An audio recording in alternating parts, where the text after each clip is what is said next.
સમાચાર સુરતથી જ યુનિવર્સિટીઝે વિદેશી વિદ્યાર્થીઓની માહિતી પોર્ટલ પર અપલોડ કરવાની છે। વિદેશી વિદ્યાર્થીઓને પ્રવેશ આપ્યાના 24 કલાકમાં કોલેજે યુજીસીને જાણ પણ કરવાની છે। યુનિવર્સિટી કે શિક્ષણ સંસ્થાએ 24 કલાકમાં જ યુજીસીને માહિતી પૂરી પાડવાની છે।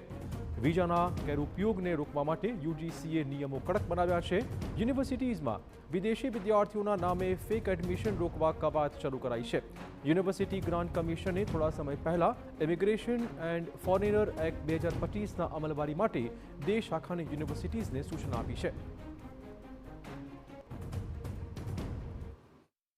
ભારતમાં જે વિદેશના વિદ્યાર્થીઓ અભ્યાસ કરતા હોય છે એમની માહિતી આમ પણ અમે અપડેટ કરતા હતા અને આ એક ત્વરિત અપડેટ કરવાની વાત છે તો ત્વરિત પણ અપડેટ કરી દઈશું કારણ કે કુલ મળીને દેશની આંતરિક સુરક્ષાનો પણ પ્રશ્ન હોઈ શકે છે।